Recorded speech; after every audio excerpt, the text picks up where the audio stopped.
اعوذ باللہ من الشیطان الرجیم بسم اللہ الرحمن الرحیم۔ راستے کے آداب۔ گھر سے نکلتے وقت یہ دعا پڑھیں: بسم اللہ توکلت علی اللہ، میں نے اللہ کا نام لے کر باہر قدم رکھا اور اسی پر بھروسہ ہے۔ راستے میں دائیں طرف سے چلیے اور سلام کرنے میں پہل کیجیے۔ راستے میں درمیانی چال چلیں، نگاہیں نیچی رکھیں، اکڑتے ہوئے نہ چلیں۔ تکلیف پہنچانے والی چیز کو راستے سے ہٹا دیجیے۔ سلام کا جواب دیجیے۔ نیکی کی تلقین کیجیے اور بری باتوں سے روک دیجیے۔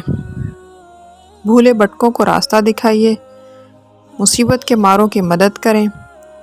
راستے میں ذکر الہی اور درود شریف سے اپنے زبان کو تر رکھیں۔ راستے میں مرد مل جل کر نہ چلیں۔ عورت کوئی ایسا زیور نہ پہنے جس سے آواز آئے۔ عورتیں پھیلنے والی خوشبو لگا کر باہر نہ جائیں۔ عورتیں راستے سے چلتے ہوئے برقع یا چادر سے اپنے جسم کو اچھی طرح چھپا لیں۔